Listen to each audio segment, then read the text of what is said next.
तर कल्याण डोंबिवलीत मुसळधार पाऊस झाला, यामुळे अनेक भागात पाणी साचलं असून नालेसफाईची पोलखोल झाल्याचं समोर आलं। कल्याण डोंबिवली महानगरपालिकेच्या मुख्यालयापासून हाकेच्या अंतरावर असलेला डॉक्टर बाबासाहेब आंबेडकर रोड छत्रपती शिवाजी महाराज चौक परिसरातील रस्ता हा पाण्याखाली गेलाय। रस्त्यावर जवळपास गुडघाभर पाणी साचल्यामुळे इथून ये-जा करणाऱ्यांना अडचणींचा सामना करावा लागतोय। या परिसरात मोठ्या प्रमाणात वाहतूक कोंडी झाली होती, तर काही वाहन देखील या पावसाच्या पाण्यात बंद पडले।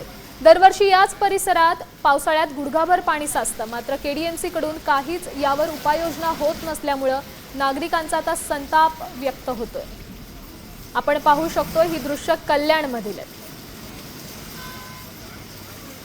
कल्याण डोंबिवलीसह आजूबाजूच्या परिसरात गेल्या तासाभरापूर्वी मुसळधार पावसाने हजेरी लावली होती। सध्या पाऊस थांबला आहे, मात्र आपण सध्या ठिकाणी पाहू शकतो की या अवघ्या तासाभराच्या पावसामुळे कल्याण डोंबिवली मुख्यालयानजीक असलेला हा आंबेडकर रोड तसंच छत्रपती शिवाजी महाराज चौक आहे, हा चौकातील जो रस्ता आहे हा रस्ता सध्या पाण्याखाली गेलेला पाहायला मिळतोय।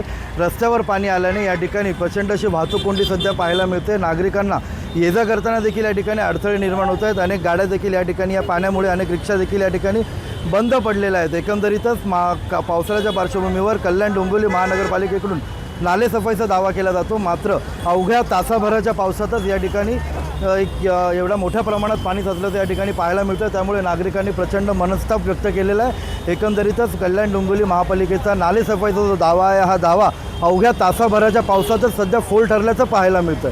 अभिजित देशमुख, साम टीव्ही, कल्याण।